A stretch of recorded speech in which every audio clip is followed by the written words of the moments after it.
뉴스 따라잡기 시간입니다. 이 서민을 위한 전세자금 지원 제도가 곳곳에서 허점을 드러내고 있는 것으로 나타났습니다. 이 감사원의 서민주택금융지원 실태 감사 결과를 보면 지원 기준이 불합리한 점이 지적됐고 제도를 악용하는 사례도 적발됐습니다. 전세자금 지원제도 문제점과 또 전세시장 동향에 대해서 살펴보도록 하겠습니다. 도움 말씀에 정기영 해설위원 나오셨습니다. 안녕하십니까? 네, 안녕하십니까? 네, 감사원의 지적 내용 살펴보기 전에 우리나라 전세자금 어떻게 지원되고 있는지 짚어보겠습니다. 네, 감사원에서는 17일 그저께가 되겠습니다. 그 감사 결과를 발표했는데요. 그 주 내용은 그 무주택 서민과 저소득 근로자 주거 안정을 위해서 국토교통부에서 마련한 저소득 가구 전세대금 대출 제도가 있습니다.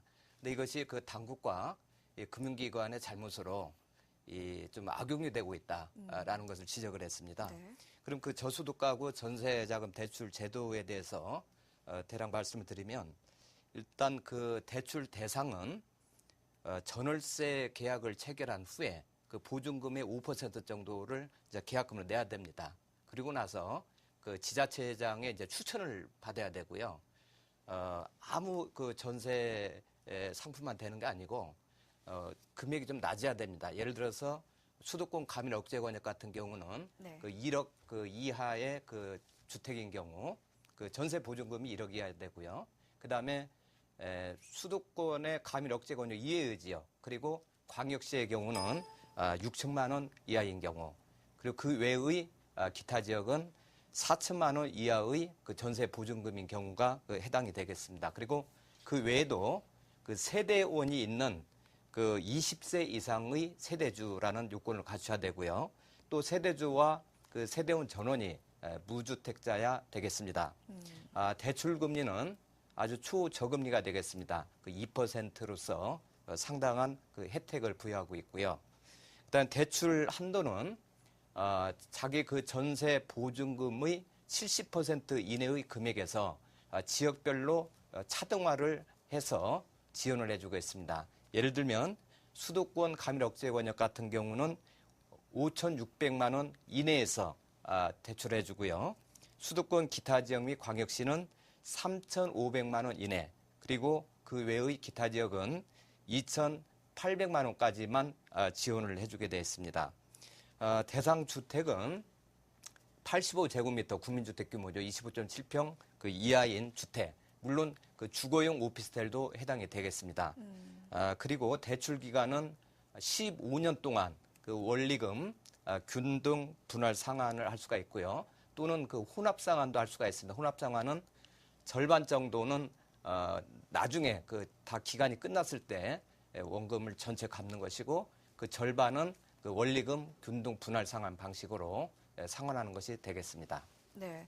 그런데 감사원이 전세자금 지원 기준이 불합리하다 이렇게 밝혔습니다. 현실에 맞지 않는 기준이라는 건데 어떻게 좀 잘못된 건지 지적해 주시기 바랍니다. 네, 아까도 저 말씀을 드렸습니다만은 그 지역별로 그 보증금 한도가 있다고 차등화해서 기준을 정했다고 했는데요. 네. 다시 말씀드리면 수도권 가밀 억제 권역은 그 1억 원 이하라고 말씀드렸습니다. 그 외의 지역이 이제 6천만 원 이하, 4천만 원 이하 이렇게 돼 있죠.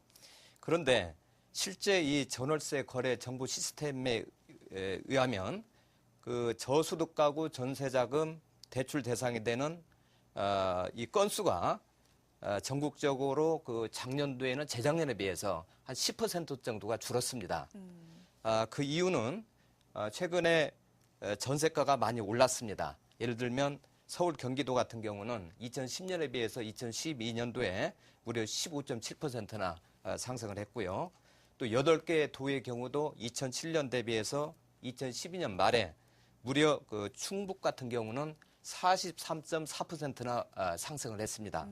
그러나 이 지역별 그 지원 한도, 즉 보증금 한도를 보면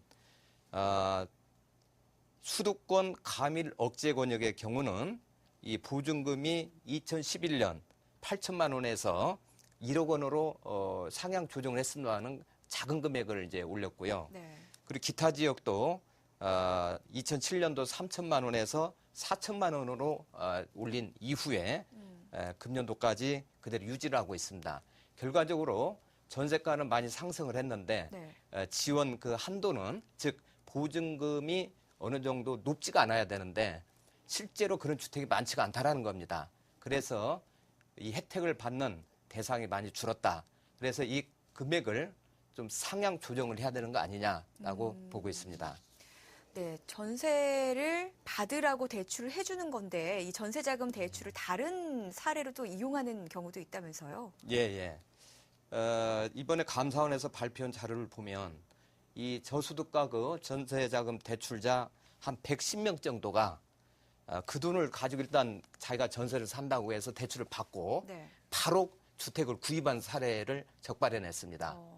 그래서 이런 경우는 원래 취지에 맞지 않는다. 그러면 국토교통부에서 이 돈을 바로 변제를 받아야 되는데 그렇지 않고 그냥 또 지나갔다. 그래서 국토교통부도 제대로 그 업무를 이행하지 않았다는 것을 지적을 했고요. 네. 또 한 가지 사례를 보면 주택 구입 자금으로 이걸 전용한 사례인데요. 예를 들어서 시공사 직원하고 짜고 임차인으로 해서 일단은 전세 계약을 한 것으로 등록을 했습니다. 네. 그리고 나서 그 전세금을 받고 나서는 바로 자기가 수요자로 전환을 하는 이런 사례도 적발이 됐습니다.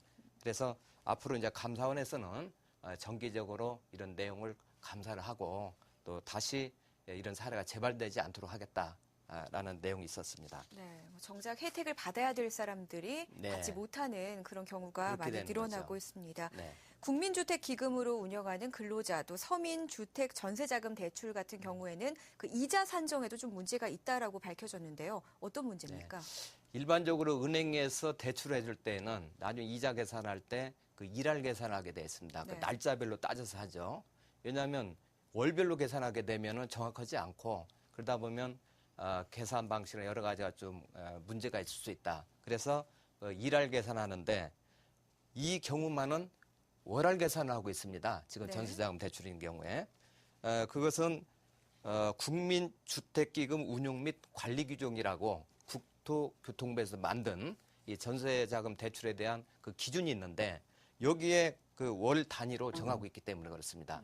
그래서 실질적으로 이것은 일 단위로 금융권에서 계산하고 싶어도 국토부의 이런 규정 때문에 일 단위로 할 수가 없다라고 하고 있죠. 그래서 이 부분도 앞으로 시정이 되어야 될 것으로 보고 있습니다. 네, 말씀대로라면 은행이 좀 이익을 보고 서민들이 정작 손해를 보고 있었다라고 결론을 지을 수 있을 것 같은데 말씀하신 대로 국토부의 규정 때문입니다. 그러면 잘 살펴보면은 국토부와 은행 간의 유착 관계가 있었던 게 아닌가 이런 의심도 품을 수가 있거든요. 어떻게 네, 보십니까? 이자 부분에서 또 한 가지 재미있는 것이 있는데요. 아까 말씀드렸듯이 국민주택기금 운용 및 관리 규정에 의해서 이것이 운영이 되는데 여기에 보면 융자 이율이 변동할 경우에는 그 일시상환 대출금에 대해서 변경 기준일부터 변경 이율을 적용한다 이렇게 되어 있습니다. 네. 그리고 그 하위 규정이 있습니다. 그 국민주택 세부 시행 규정이라고 있는데요.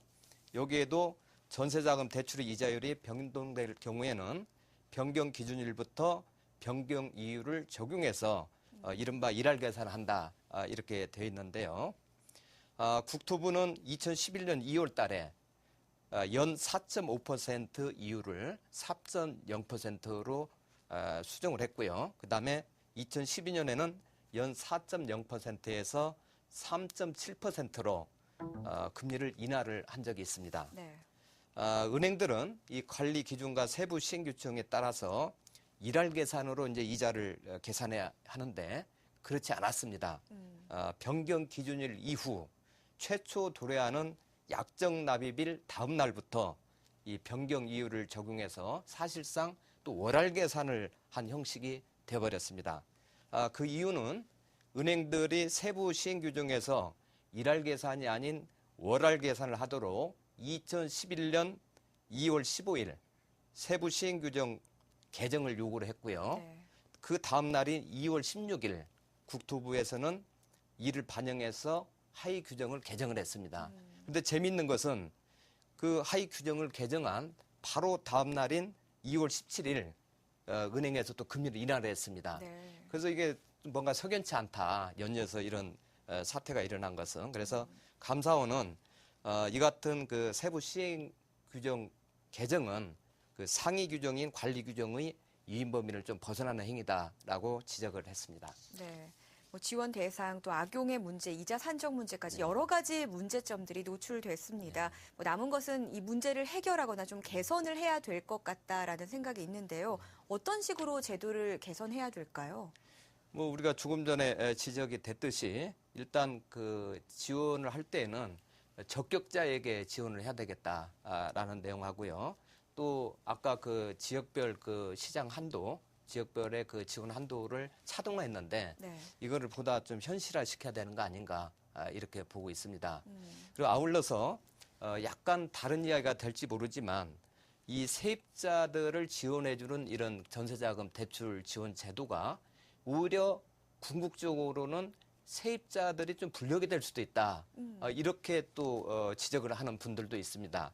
왜냐하면 일단 주택담보대출 자금을 아주 저리로 이렇게 해주기 때문에 가능한 한 세입자들이 집을 사지 않고 그냥 전세금 올라가도 그렇게 그렇죠. 또 계속 전세 수요가 많아진다라는 것이죠. 네. 그러면 전세 수요가 많으면 또 전세금이 계속 올라가고 그래서 결국은 세입자들이 더 부담을 해야 되는 이런 경우도 있다. 그리고 그 요즘에 그 저금리 시대에서는 네. 전세로 이렇게 그 내놓는 것보다 차라리 월세로 이렇게 또 하고 그러지 않습니까? 그런데 이 월세 수요자들이 이 전세 자금을 받기 위해서 또 전세로 이렇게 유입됨으로써 결국 이 전세가를 상승시키는 결과를 초래하고 있다라고 보고 있습니다. 네, 전세로 몰리는 수요가 더 많아질 수 그렇습니다. 있다라는 그런 예. 부작용도 있을 수 있겠네요. 전세자금 지원 제도와 관련해서 살펴봤는데 네. 더 큰 문제는 말씀하신 대로 이런 과부하가 걸리기 때문에 전세금이 계속해서 높아지는 데 문제가 있는 것 같습니다. 예, 예. 요즘 전세 시장 분위기는 어떻습니까? 요즘 전세 시장은 계속 지금 전세가가 오르고 있습니다. 그래서 집값은 별로 오르지 않는데 전세가가 상당한 그 사회적 문제로 이렇게 되고 있죠. 예를 들면 상반기 전세 시장이 전국적으로 2.48%가 가격이 상승을 했습니다. 네. 이 2.48%는 작년 한 해 변동률이 2.46%이기 때문에 이번 그 상반기 동안 작년 한 해 동안 오른 것보다 더 올라버렸다. 이렇게 이제 볼 수가 있는데요. 구체적으로 보면은 서울이 2.5%, 신도시가 2.12%, 수도권이 2.67%가 올랐습니다. 지방과 광역시도 각각 2% 이상이 상승이 됐고요. 그런데 문제는 이러한 그 전세 가격이 비수기인 여름철에도 계속 오르고 있어서 연속 지금 47주를 네. 연속적으로 지금 상승을 하고 있습니다. 그런데 이것은 지금 하반기에도 계속될 것으로 보이는데요. 왜냐하면 지금 하반기 입주 물량이 줄어들게 되어 있습니다. 구체적으로 말씀드리면 다음 달 전국 입주 물량이 9천 가구로 이제 밑돌게 되어 있습니다. 네. 이것은 최근 10년 동안 8월 달에 입주하는 물량 중에서 가장 작은 수치를 나타내고 있습니다. 그래서 결국은 이 전세 대란을 예고하고 있다. 이렇게 예측을 할 수 있는데요. 요즘에 전세값이 많이 올라서 그야말로 억수로가 나는 것도 많이 있습니다. 예를 들면 청담동의 그 청담 자이 같은 경우는 그 전용 면적 27평짜리가 현재 10억을 네. 넘고 있습니다. 그 외에 반포 레미안 퍼스티지 같은 경우도 전용 면적 84제곱미터인데요. 9억 원에 달하고 있습니다. 그래서 이 전세 문제가 상당히 심각하고요. 또 그 매매가 대비 전세가 이율을 비교를 해보면 현재 서울 수도권 같은 경우 60%를 넘는, 즉 전세가 나누기 매매가 한 비율이 60% 넘는 곳이 무려 42.8%에 해당합니다. 네. 2008년도에는 60% 넘는 그 가구가 3.2%밖에 안 됐어요. 그러고 보면은 지금 전세가가 얼마나 올랐는지를 우리가 짐작할 수가 있는 것이죠. 네, 계속해서 급속도로 오르고 있는데 네. 이렇게 전세 가격이 오르는 이유는 어디에 있습니까? 일단 주택 가격이 상승한다는 기대 심리가 있어야 집을 사는데 집값이 오른다는 그런 심리적인 그 기대가 없기 때문에 일단 전세로 살자 하는 게 좀 팽배해 있고요. 그다음에 전세 공급 자체가 많이 줄어들었습니다. 네. 왜냐하면 저금리가 이제 지속되면서 이 전세 공급이 줄고 우리 월세 시장으로 많이 이제 넘어가고 있는 것이죠. 그다음에 그 주택 가격이 많이 올랐을 때에는 이 다주택자들을 사회적으로 투기꾼이다 해서 안 좋게 좀 매도를 했습니다. 그 외에도 뭐 다주택자 뭐 양도세를 중과를 한다라든지 여러 가지 불이익을 줬기 때문에 네. 이 사람들이 집을 많이 가지고 이 전세를 내놓겠다 하는 그 공급이 많이 줄어들게 돼 있었죠. 그다음에 근래에 한 2, 3년 전부터 도시형 생활주택이나 오피스텔 1, 2인 가구는 많이 증가를 시켰습니다. 그러나 실제로 3, 4인 가구가 전세 수요를 많이 차지하고 있거든요. 그래서 3, 4인 가구는 주택 공급이 부족하고 우리 아주 작은 1, 2인 가구만 공급을 했기 때문에 이런 것도 현재 전세 시장의 문제점으로 되어 있고요. 마지막으로 아까도 말씀드렸지만 각종 전세자금 대출의 혜택을 주다 보니까 그 전세자금에 대한 유동성이 커져버린 겁니다. 네. 그래서 전세가가 더 오르는 그런 현상을 초래하는데요. 예를 들면 전세자금 대출이 2010년 6월 말에는 한 11조 정도 됐습니다.